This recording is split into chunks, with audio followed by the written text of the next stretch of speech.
सर्व गणेश भक्तांचं खराडे परिवार मनपूर्वक स्वागत करीत आहे.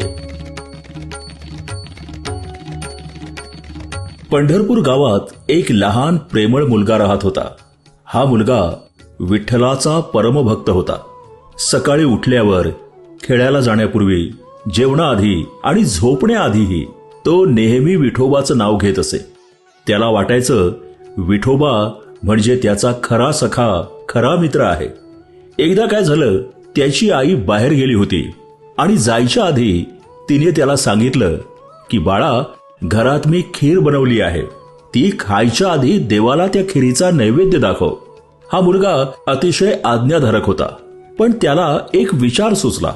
तो मनात म्हणाला, आई म्हणते विठोबा आपली नेहमी काळजी घेतो, आपल्याशी नेहमी बोलतो, मग माझ्या आईने नैवेद्य म्हणून केलेली खीर विठोबानं का नाही खाल्ली कधी.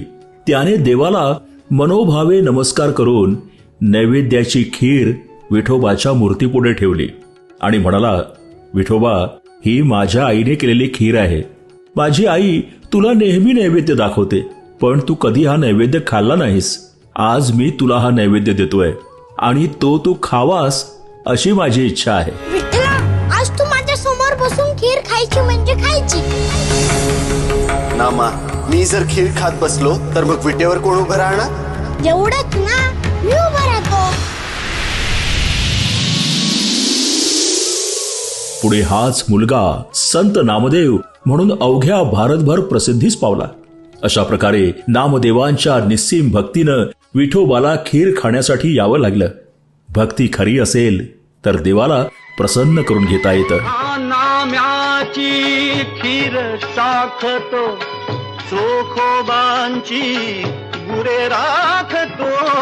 हा नाम्याची खीर साखतो, चोखोबांची गुरे राखतो.